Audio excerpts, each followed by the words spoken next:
त्यांच्यावर पण प्रेशर आहे शिक्षणाचं, पास झालंच पाहिजे, टक्के मिळालेच पाहिजे, असं प्रत्येक जण आपल्या आपल्या परीने दुःख फेस करतोय आणि ही खूप मोठी गोष्ट आहे मित्रांनो.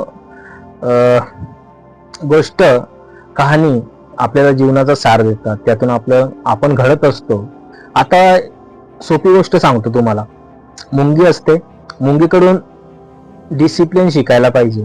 ते कसं की मुंग्या लाईनीमध्ये जात असतील ना, तर ते लाईन तोडण्याचा प्रयत्न करा. ते कर्म चुकीचं आहे, पण फक्त फॉर एक्झाम्पल साठी किंवा उदाहरणासाठी करा. तर ती मुंगी काय करते, तिची लाईन तोडली, आपण एका सरळ रांगेत जात असेल तर तिची लाईन तोडली किंवा तिचा खंड निर्माण केला, अडथळा निर्माण केला, तर ती फिरून जाते. मुंगीकडून ही गोष्ट शिकायची आहे आपल्याला पण, की आपल्या जीवनात दुःख, अडचणी, संकटे येणारच राहणार आहे. ते येणारच आहेत, कारण आयुष्याचं दुसरं नाव संकट आहे. म्हणून त्याला कोणी आपण असं